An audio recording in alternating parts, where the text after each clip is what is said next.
Donc, les demi-plans. Le demi-plan, il correspond à l'ensemble solution d'une équation si elle possède deux variables. La seule façon de trouver tous les couples solutions possibles pour une équation à deux variables, c'est d'en faire une représentation graphique.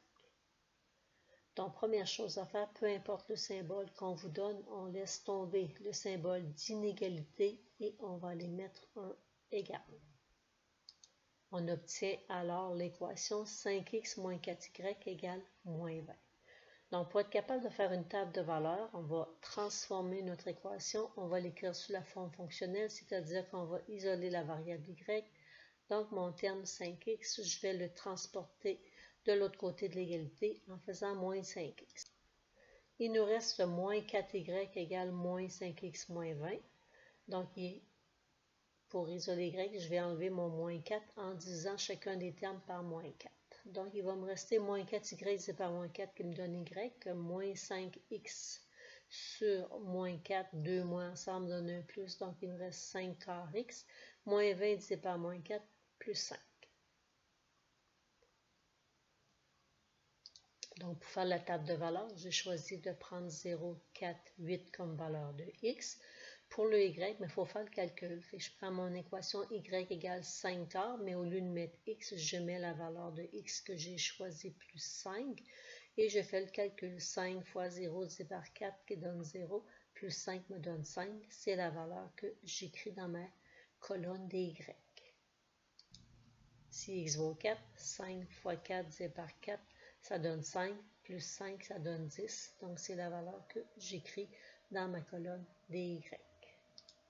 Et si x vaut 8, j'ai 5 fois 8 divisé par 4 plus 5, ça me donne ici 40 divisé par 4, 10 plus 5, ça me donne 15. Donc, pour placer les points dans le plan cartésien, je décide de la graduation sur l'axe des x. Je vais prendre des bonds de 2. Et sur l'axe des y, des bonds de 5. J'aurais pu prendre des bonds de 4 sur l'axe des x. Ça, c'est une question de choix. Vous n'êtes pas obligé de mettre la même graduation sur l'axe des x que sur l'axe des y. Fait que quand x vaut 0, y vaut 5. Quand x vaut 4, y vaut 10. Et quand x vaut 8, mon y vaut 15. Donc, il faut relier les points par une droite. Maintenant, il faut faire attention.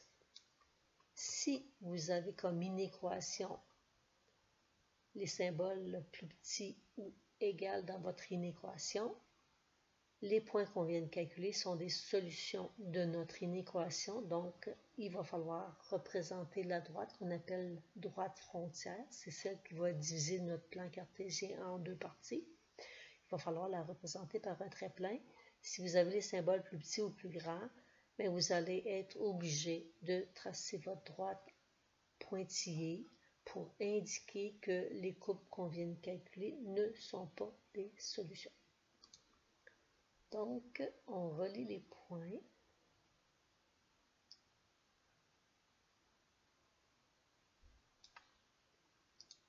En traçant une droite pointillée. Maintenant, mon plan cartésien est divisé en deux parties. Les valeurs de x et de y, qui sont des solutions de mon inéquation, sont soit situées au-dessus de la droite frontière ou en dessous. Donc, pour le déterminer, je prends un point, n'importe lequel, mais pas un point qui est situé sur ma droite, puis je vais aller faire un test. Donc, j'ai pris le point 0, 0, qui est situé en dessous de ma droite. Et dans mon inéquation de départ, je vais remplacer le x par 0 et le y par 0. Fait que 5 fois 0, moins 4 fois 0, le résultat, ça me donne 0. Je vérifie, est-ce que c'est un résultat qui est plus grand que moins 20? La réponse est oui. Donc, mon point test est un couple solution. Donc, tous les autres points qui sont en dessous de la droite frontière sont des couples solutions. Donc, je vais hachurer ou mettre de la couleur pour indiquer que tous les autres points qui sont situés du même côté de mon inéquation sont des solutions.